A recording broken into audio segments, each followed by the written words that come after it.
Suami Nadia Hutri, pelaku utama penculikan bocah 4 tahun di Makassar, mengaku tidak mengetahui bahwa istrinya menjadi bagian dari sindikat penjualan anak.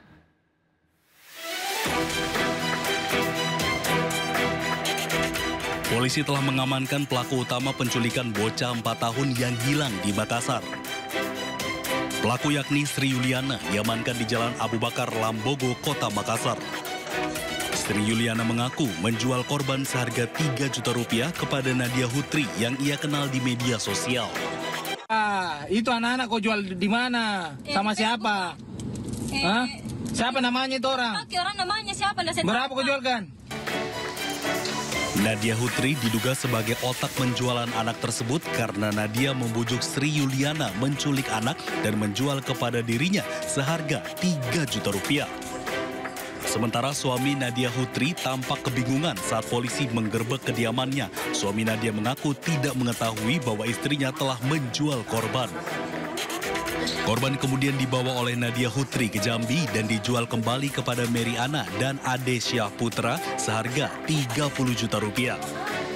Selanjutnya, Nadia Hutri kabur ke Sukoharjo, Jawa Tengah. Di Jambi, tersangka Ade Syah Putra dan Mary Ana mengaku menjual korban kepada salah satu kelompok suku di Jambi seharga 80 juta rupiah. Dari penangkapan Sri Yuliana, aparat gabungan dari Jatanras Polrestabes Makassar bersama unit Reskrim Polsek Panakukang berhasil meringkus 3 pelaku lainnya dan menetapkan 4 pelaku termasuk Sri Yuliana menjadi tersangka.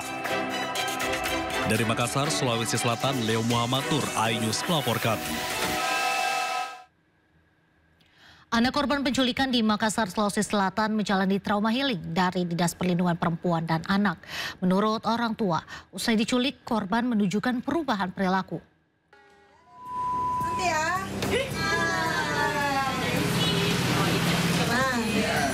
Balita korban penculikan di Makassar menjalani trauma healing dari Dinas Perlindungan Perempuan dan Anak di rumahnya di Kota Makassar, Sulawesi Selatan. Upaya pemulihan dilakukan melalui layanan trauma healing khusus anak dan keluarga dengan pendampingan psikolog serta psikiater profesional. Pendampingan dilakukan sebagai bentuk penanganan awal agar korban tidak mengalami trauma berkepanjangan. Kami di sini datang untuk penanganan trauma healing. Jadi lebih ke pendekatan ke anak, jangan sampai ada trauma dan sebagainya. Ini tahap pertama karena kemarin beberapa hari ini kami tidak muncul dulu dari kepolisian karena terlalu banyaknya orang. Ya, jadi alhamdulillah sudah berjalan dan ini akan bertahap terus. Jadi kita mulai dari asesmen tadi, kemudian kami konseling masuk ya dengan trauma healing. Jadi kita mau melihat apakah anak ada trauma atau tidak, tetapi kami nggak bisa jawab sekarang. Sementara itu, menurut orang tua, korban merupakan anak yang aktif dan mudah akrab dengan orang lain. Namun kini menunjukkan perubahan perilaku usai menjadi korban penculikan. Ini kan biasa dia memukul pelan, dia agak-agak keras dari situ. Oh gitu, berarti lagi agak agresif. Korban yang masih berusia 4 tahun diculik selama 6 hari. Polisi mengungkap korban dijual seharga 80 juta rupiah oleh jaringan pelaku lintas provinsi. Hingga kini sudah ada 4 orang yang ditetapkan sebagai tersangka. Dari Kota Makassar, Sulawesi Selatan, Muhammad Durbone, iNews melaporkan. Beralih ke informasi lain, pemirsa sempat dilaporkan hilang istri pegawai kantor pelayanan pajak Pratama Manokwari, Papua Barat ditemukan tak bernyawa. Jasad korban ditemukan termutilasi di dalam septic tank di rumah kosong.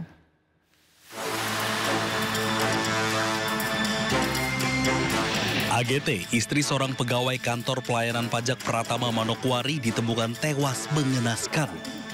Jasad korban disembunyikan dalam septic tank sebuah rumah kosong di kawasan Reremi Puncak, distrik Manokwari Barat. Penemuan setelah tim gabungan Polda Papua Barat dan Polresta Manokwari melakukan pencarian intensif sejak Senin malam. Laporan hilangnya korban pertama kali disampaikan oleh suaminya setelah ditemukan jejak darah di rumah kontrakan mereka. Polisi mengamankan terduga pelaku berinisial YH yang pernah bekerja sebagai tukang di rumah korban. Ya, sementara ini memang pelaku adalah orang yang pernah bekerja di tempat korban. Kemudian bekerja di tempat sekarang ini, ya mungkin ini masih kita dalami. Jenazah korban telah dievakuasi ke RSUD Manokwari untuk diautopsi. Pihak kepolisian masih melakukan pendalaman terhadap penyebab dan motif utama dari kasus pembunuhan ini. Dari Manokwari, Papua Barat, Chandri Suripati, Ayus melaporkan.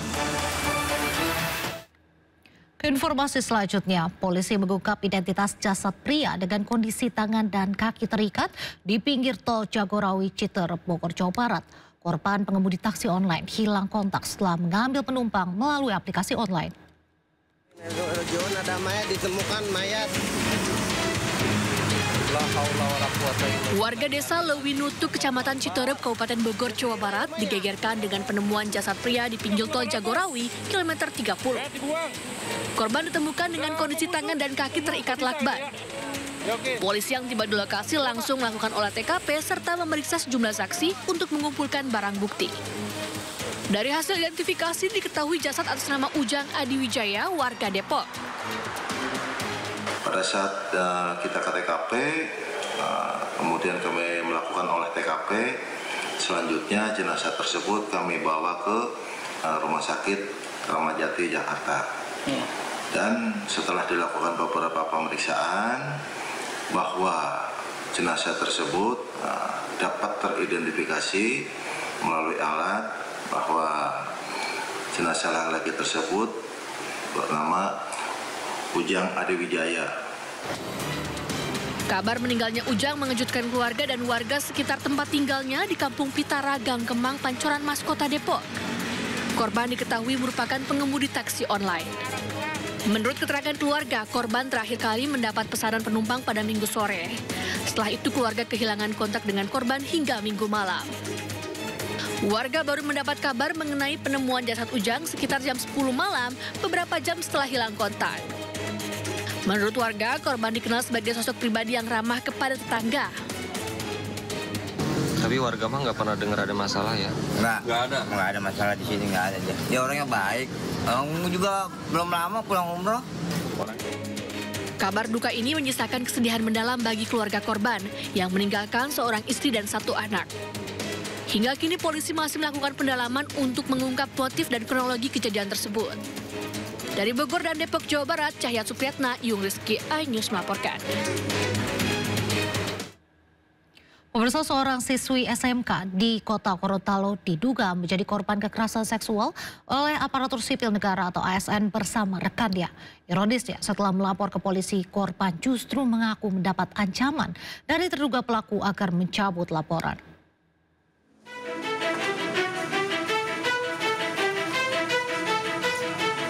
Suami istri ini melaporkan kasus kekerasan seksual terhadap anak perempuannya yang masih di bawah umur ke Polda Gorontalo. Terduga pelaku adalah seorang ASN muda yang bertugas di Pemkab Gorontalo Utara. Modusnya, pelaku mengiming-iming korban akan dinikahi. Mirisnya, korban sempat dilecehkan oleh 2 rekan terduga pelaku. Kasus pencabulan ini telah dilaporkan sejak bulan Mei 2025 dan kini masuk tahap penyidikan di unit PPA Polda Gorontalo. Selama proses hukum berjalan, korban justru diduga mendapat tekanan hingga ancaman dari terduga pelaku agar menarik laporan. Korban sempat depresi dan trauma. Dia ambil ini anak korban PHP, baru dia suruh buka ini baju ini, Pak, ini tukang pijat. Dia tahan, ini biru-biru, ini anak peta. Di tempat yang berbeda. Jadi satu di kos-kosan, satu di PPA. Sangat disayangkan saya, kenapa 2 orang ini tidak pernah terungkap sampai detik ini. Begitu. 2 orang ini teman si... Menurut korban, pada akhirnya si pelaku mengaku itu temannya dia. Yang pertama visum sudah dilaksanakan. Kemudian juga kita melaksanakan pemeriksaan terhadap saksi ahli psikologi forensik. Kemudian ada beberapa saksi yang berjauhan jaraknya. Ada juga yang kita panggil 2 kali tidak datang. Nah, kita alhamdulillah kemarin sudah 2 lagi tambahan saksi yang kita periksa. Sementara itu, keluarga korban berharap kasus ini segera menemukan titik terang dan dapat memberikan keadilan bagi korban. Dari Gorontalo, Nur Faizila Hasan, iNews melaporkan. Informasi selanjutnya, seorang guru SD membanting nasi kotak di hadapan para murid di Kabupaten Kampar, Riau. Video aksi sang guru pun viral. Iya.